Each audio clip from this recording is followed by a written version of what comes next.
dans le prochain épisode de Ici tout commence. Tandis que Lisandro se met en colère devant Esteban, la tombe d'Auguste a été saccagée. De son côté, Martha protège son secret. Attention, les paragraphes qui suivent contiennent des spoilers sur l'épisode d'Ici tout commence diffusé demain soir sur TF1. Si vous ne voulez rien savoir, ne lisez pas ce qui suit. Jeudi 4 février dans Ici tout commence. Lisandro se met en colère devant Esteban pour se faire pardonner. Antoine a préparé le petit déjeuner et présente ses excuses à Rose pour avoir négligé leur couple. Mal à l'aise, Rose répond qu'elle s'est comportée comme une gamine gâtée. Ayant conscience de la chance qu'il a de l'avoir dans sa vie, le proviseur promet désormais de prendre soin d'elle avant de lui dire qu'il l'aime et de l'embrasser. À l'institut, Rose croise Lisandro mais fait immédiatement demi-tour. Alors qu'il cherche à comprendre pourquoi elle évite, Rose avoue qu'elle n'a pas réfléchi aux conséquences de leur baiser. Même si le professeur de salle est persuadé qu'ils ont des sentiments l'un pour l'autre, Rose déclare que c'est Antoine qu'elle aime et qu'elle n'a aucune intention de le tromper. Au double A, Élodie s'en prend à Salomé sans aucune raison particulière. Lorsque Lisandro les choisit pour travailler en binôme, Élodie s'y oppose mais il ne lui laisse pas le choix puis rejoint ensuite Gaël dans les jardins de l'établissement.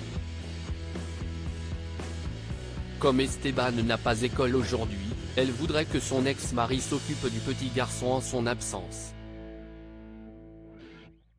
En retournant en cours, Lisandro et Esteban rencontrent Rose dans les couloirs de l'institut.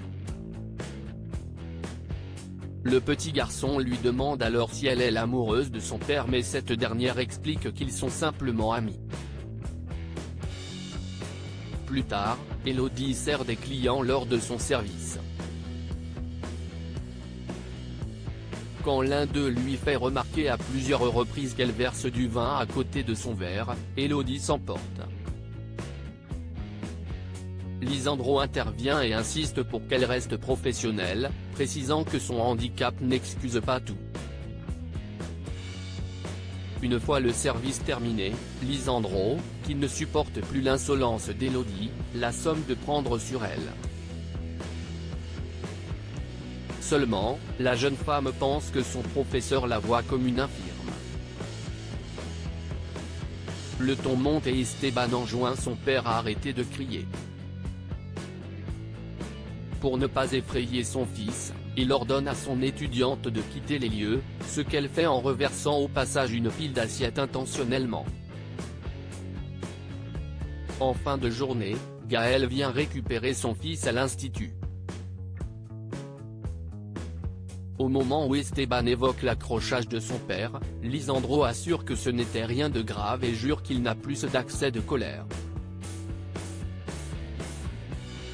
La tombe d'Auguste a été saccagée. Elle responsable de l'explosion est toujours en liberté et Claire s'interroge sur ses réelles motivations.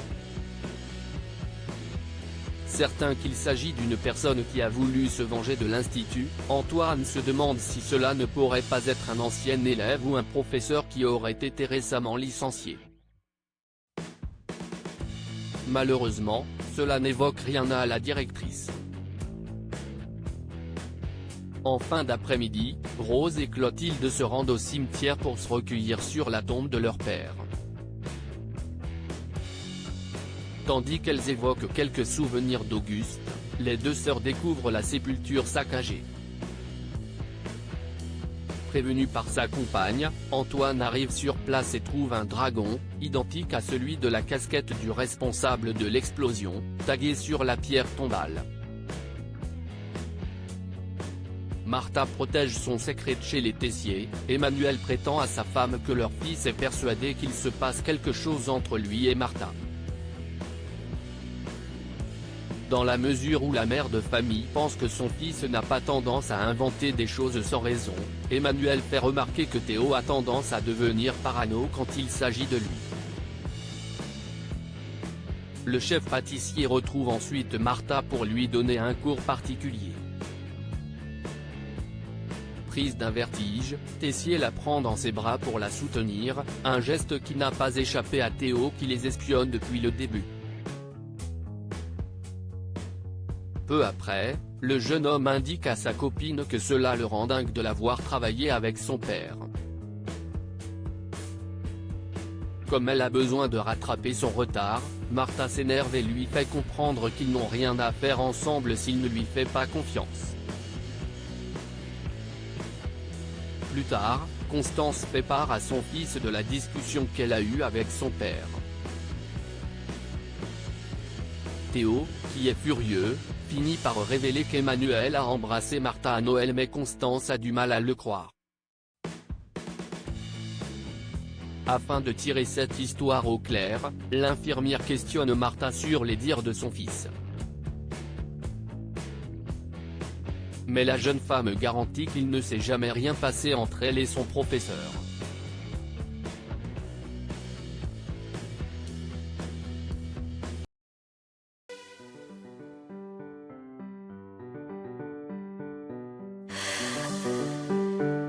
The man I love just had